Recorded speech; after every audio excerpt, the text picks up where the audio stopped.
to Amanda's Bookish Ventures. It is day 11 and we will be talking about fantasy books. So I have a list. Let me get the list because it's I'll just kind of go over.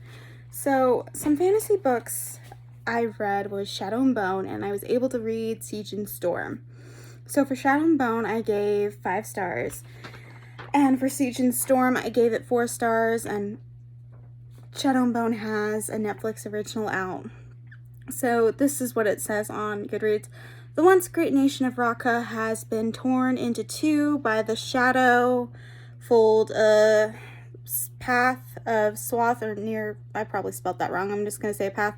Impenetrable darkness crawling with monsters who feast on human flesh. Now it's for many shoulders of one. So basically, a Darkling created the Shadowfold to protect the Grisha a long time ago. Well, Alina is a refugee, and she grew up in an orphanage with Mal. They go and get recruited to the army. Mal is like a tracker. Alina is a map maker, and kind of a lot of stuff includes. You'll have to read the book or the Netflix original. I did read after those two. These aren't in order, but these were the ones I found on Goodreads. Sweet and Bitter Magic. So a witch cursed to never love meets a girl hiding her own dangerous magic, and the two strike a dangerous bargain to save their queendom. Tasman is the most powerful witch of her generation, but after committing the worst magical sin, she is exiled by the coven and cursed with the ability to love. The only way she gets those feelings is when she steals love from other people. Ren is a source of rare magic, kind of a person who is made of magic. So they strike up the bargain, but Tasman did commit that thing, so there's kind of like a plague going on. Once Tasman and Ren meet, there is a plague going on, and Tasman wants to help her father. So Ren tries to go help her father. She strikes up a deal with Ren. I will help you look for the answer to this plague, and their journey kind of goes on. So it is a second chance, but it's not a second chance romance. I would say it's redemption for Tasman, and for Ren, it's a journey she's never got because her father's been sick for years, so she's always had to put off her life to take care of her father. So it's actually really good. I believe I said the rating, but if not, I gave it a 5 star. Then I read The Bone Shard Daughter, and that is about an emperor's daughter. They have bone magic, but to use bone magic, their citizens give up a bone around, I'm going to say their 10th or 13th or even 7th birthday to be donated so they can animate creatures. But when the creatures get animated, they're using basically the humans or the citizens' lifespan. So there are different proves throughout the book. You get the pirate prove. It's been a very long time since I read it. You get the island prove, and then you get the emperor's daughter. But they all kind of go along each chapter. You get a prove, and it kind of builds to the story, like, so this is happening here, how it affects this place, and so on and so forth. So it was really interesting, and I'm planning on to read the sequel sometime next year. Then I own it. So this is one of the physical books I own. That was fantasy. So I read The Last Smile in Sunder City. And this is about, you probably heard me talk about this, I think, in something, and probably another video. Maybe a couple videos.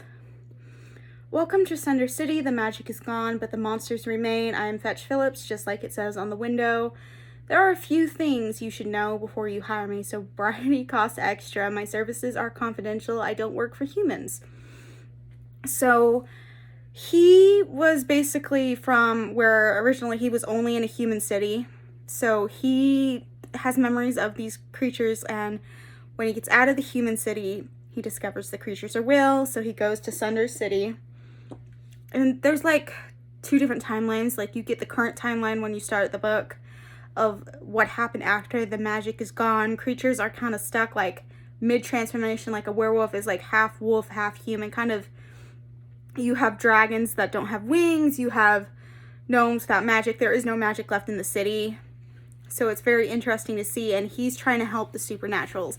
He refuses to work with humanity, and it doesn't really explain that at first. Until the flashbacks start happening, what's happened, why does he only work for the paranormal, and it is a noir detective story. There are so many plots, and it's so many good. I have the sequel over there, and I believe I gave this, I don't think I said what I gave this. I gave it a 5-star. I couldn't put it down. The reason why I put it down, and it took me a month to pick it back up, wasn't because of the bad writing. I started this in January when I got some very unfortunate news that if you've been here since the start of my channel, there's been a couple of videos I've mentioned in, but I won't be mentioning it in these videos. So absolutely good. I do own the sequel, and I plan on reading it next year, and there is a new release coming next year too. But the reason I found out about this, because normally I never pick up fantasy books unless like a YouTuber or a book talk kind of recommends it. Holly Hart's Books recommended this so much. I was like, okay. And then I was able to get it a very good deal on the book.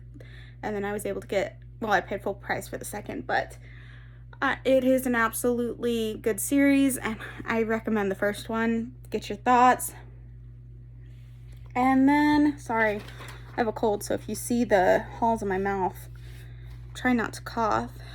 Then, after Amari and the Night Brothers, and that's a middle grade, and I think I talked about it in the middle grade video, but it is fantasy, another paranormal. Amari's brother has been missing over a year. She sees him, and it's like a recording, like memory of him basically talking about and recommending her for the Paranormal Society. She goes through trials, she goes through a summer camp, and she learns the truth of what happened to her brother and everything else. And it's actually a really great book, and that's why I'm recommending it again. It is brilliant. The world of Amari and seeing the paranormal in the society is kind of like Ghostbusters. Like, you have to keep the aliens hidden, so there's things to replace memory, and so it's really, really good, and I gave it a 5-star. I absolutely loved Amari and the Night Brothers. And then you've seen this too, but A Deal with the Elf King, and it is a fantasy romance, but I want to talk about the fantasy part of it. So you have a Elf King. He needs the human queen basically to put the seasons back to order, but there are rogues. I don't even, like, there are fae, there's elves, I think there's werewolves and vampires, and the world, it's stuck like in between seasons. Like, it's been winter for about a year. Seasons aren't natural in their world anymore. That's why they need the human queen. It was just the world, how it was built is really interesting, and yeah, that's probably popped up from stress. I never used to get them, so you'll probably see it in a couple videos. But it's absolutely amazing, and I know she writes a lot of fantasy romance, but I think this is it. She publishes this herself, and I got a very good deal, and I love the cover. Her covers are amazing. But what is the author's name? It is Elise, I'm probably going to say that, Kova. Probably said that wrong. But I've heard recommendations, even if you don't like romance, of the way she builds her fantasy worlds. So I'm really intrigued to go and read more fantasy from her, and the romance, I'm really excited for that, but you already know. But the world was really unique, and as I've gotten older, I've started getting more into fantasy, so I'm really excited. Then I read only the first in the trilogy, A Darker Shade of Magic, and that's basically, I can't remember the main character's name, but he can travel in between 3 Londons. There's Grey London, Red London, and I'm going to say White London, and he interacts with all these London. He has to keep his ability. Like, some London, I don't even think the other, like, one London does not have magic anymore, so they're built on technology, steam. The other 2, one is like, the other 2 are kind of built like the one he's originally from, has a good magic system, a good royalty system, and then there is one that is absolutely the twins that, or the siblings that ruled that London. Absolutely scary, absolutely out there, and they kind of abuse that magic system. But there is Black London. I believe it's called Black London, but we don't talk about Black London. And then going into that story, I remember Delilah. I just can't remember his name, but I love Delilah Bard. And she's from the London, and she's always wanted to be a pirate and adventurer. She's a thief, gets in trouble. He helps her out, and kind of you get probes between them and his brother, who is a prince. I do know there is a prequel of the series of graphic novels, and I believe it might just be the prince's story, but I haven't read that because I at least wanted to read the other two in the Shades of Magic trilogy. So very good. And then From Blood and Ash, which I think I've talked about in one other video. Basically, Poppy is the maiden. She has to wear a veil. She has really no rights. She is a slave to the Ascendant. That's how I view her. So she believes she's going to save these people, and she basically can't have anything. She's ascended, and that is it. There is a guard hawk that tempts her, and they kind of go on a journey of discovery. And then I read In This Ravenous Dark at the start of my book channel, and I gave it this is the first time I've ever given a book I couldn't give it a full 5 stars, so it was 4.5.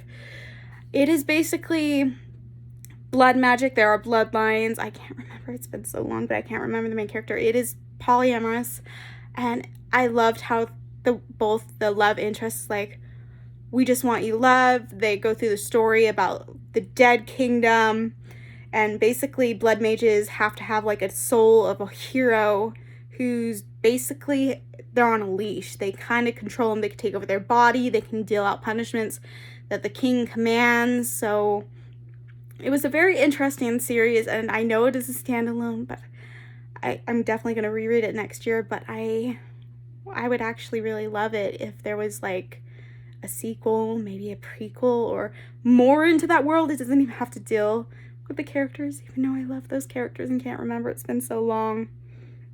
And then we have Salem Ascends. I gave 4. That is about, which I've read previously, and I read the sequel too, and I need to read the other 2 in the series. But Tom Salem basically goes on his honeymoon with his bride, and the tower separates them. So her comment was, the last he's seen her, well, I'll meet you at the top of the tower. No one's been at the top of the tower. So he climbs the levels to find her. He gets information about her, and he changes who he is to find her, because he was a very good man before he went to the tower. I'm not saying he's not a good man in the rest of the series, but he had to change his ways to find his wife. So I read Arm of the Sphinx, and that is the sequel, and he is still climbing the tower, getting all this information. There is a lot of politics in Arm of the Sphinx. There's a lot of background about the tower, and it was very interesting. I read the Throne of Glass series. I'm up to book 4, and I love it. Selena basically is an assassin, but I did read the prequel novel earlier the year, and it was absolutely good. I recommend reading the prequel because they talk about this like big betrayal and stuff, and it happened in the sequel or the prequel. And it was, she makes a deal with the prince that she will be the assassin and help him ascend to the throne and kind of become the protector of the kingdom, and helps the king. There are other people. The first book, you are dealing with the prince, I can't remember his name, and then you're dealing with Cal. It is a Cinderella retelling, but it's beautiful. I absolutely adoring it. Those are like all the fantasy I've read. I'm excited to read maybe I am up to book 4.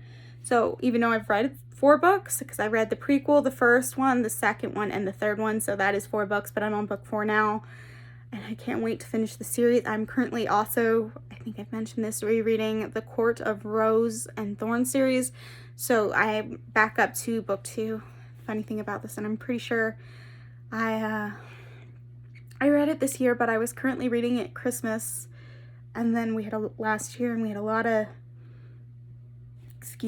bad information that we got that year, last Christmas, and I finished it in January. And then there was this read-along for Throne of Glass, or I would have finished the reread of Thrones of Roses and got to the new release.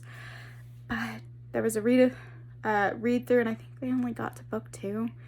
And then after I got to book 3, I took a break because of hype books. But I'm definitely going to say, I'm trying so hard not to burp. I have acid reflux. But I'm gonna have to say next year is gonna have to probably be the year of Sarah J. Maas, where I'm catching up on all the series and reading their, because I bought her 2 new books that she released this year and I haven't read them. So I want to catch up where I am with the series. I want to finish Throne of Glass, continue my reread of A Court of Thrones of Roses, and then I will start her next book because there is a sequel coming out, so I'll probably buy that around my birthday. And then after I read all those, I will read Crescent City or From House of Earth and Blood, and I will read the sequel back to back. And then I will be caught up with all of her books. I don't think she has another release. And I think that is it about fantasy. Let me know what has been one of your favorites on this list. I'm gonna have to say Shadow and Bone surprised me. So did The Last Smile in Sunder City. And Salem's Ascends was slow. Like, the first half was really slow, and then once you get to the second half, it was really good. But then the second novel was so fast-paced. I flew through that in 2 nights. It was absolutely amazing. So those surprised me. I mean, and the only reason why I picked up Shadow and Bone Trilogy was because in the Netflix original. I absolutely loved the Netflix original. Thing is, with Leah, I think it's Leah Bardugo, it's writing, I didn't start, sorry, like I said, I have a cold. I did not start with the Shadow and Bone trilogy or the Grishaverse. I started with her, I can't even remember that release, that's like dark academia about the girl in college who could see ghosts. I started with that one and gave it a 3-star. So I was never gonna go back and read the other ones because I hated that book so badly. I finished it, I gave it a 3-star. I know it has a sequel coming out in, I don't know, this year or next year or in a couple years. I will not continue that, but I should have started with the Grishaverse because, wow, it's been absolutely amazing and really good. And I guess, because fantasy, I probably won't go back, but I'm more excited to read a lot of fantasy next year because I have a video coming out that I do want to read, and I don't know when it's coming out, but it's going to be like new series or something, and that is day 14, so it's new series, and I have a lot of fantasy series, but there's more that I looked up after I filmed that video.